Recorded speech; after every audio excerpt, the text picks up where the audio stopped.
Chris Nolan and I work for Giro Designs.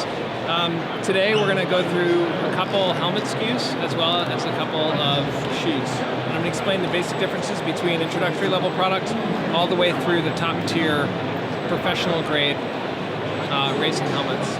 So the first helmet I'm going to show is the Trinity. This is a new unit this year. And while this helmet is still made out of the same materials, it's still a very well ventilated helmet. Like all of our helmets, it's wind tunnel tested.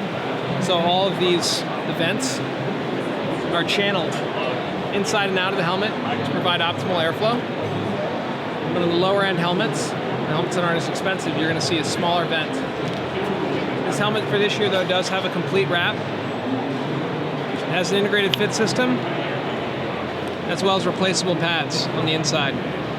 Now what you'll see on these pads is while they are replaceable, they're an open-celled foam. And you'll very quickly be able to see the differences in the higher end units. So the same industrial designer created this helmet, the Giro Aeon. So while this helmet retails for $40, this retails for $250. So there are a couple very, very distinct differences in this helmet. One is that this helmet has an integrated roll cage in it, which absorbs impact. So that's the main key safety difference, is that this has an integrated carbon fiber shell on the inside. But you can't see it, it's hidden. This helmet has the largest vents in the market and the most airflow. The fit system is the Rock 5. There are 35 moving parts within this. And it's less than a millimeter per click. So you can really dial in fit very, very specifically. The other major difference is the quality of the pad. These pads are made out of the ecstatic yarn, which is actually a silver thread. It does two things. It increases the durability of the product because it kills any microbes. So bacteria and microbes tend to live in things like an open-celled foam, and they will actually help break down that pad faster. Because of the antimicrobial treatment on this pad, it'll last a lot longer. It's also more comfortable on the head and it makes sweat better. Another key difference is the strap.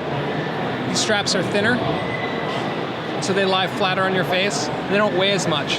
This helmet, the printed weight is on the inside of every Giro helmet, and at 222 grams, this is one of the lightest helmets in the marketplace. But one thing that makes Giro very, very unique is that we offer niche helmets as well.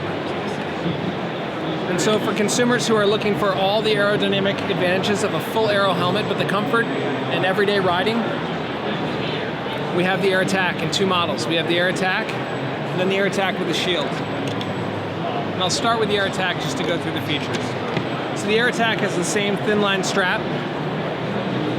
It has a full wrap around its shell. It has a very similar pad, the ecstatic pad, but it has a very unique fit system that actually keeps the helmet, it's called the Rock Air, and it keeps the helmet suspended above the head of the user so that you get maximal airflow. You can see in here it's actually channeled. That will create turbulence in the air as it passes through the head to scrub off as much heat as possible. So this helmet is technically cooler, less hot for the user than a bare head, and has as much air ventilation as this helmet that has many, many more than 6 vents.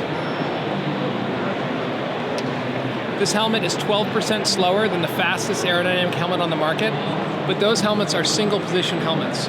So the user in this helmet can move their head, they can look down at their computer, they can look up, they can turn their head, and still have the same aerodynamic advantage that they would not have in a long-tailed aerodynamic unit. So it's a very unique product. At $240, we have the Air Attack with shield, which integrates all the same features, but these 3 small ports on the helmet are magnetized indents that lock up with our Carl Zeiss shield.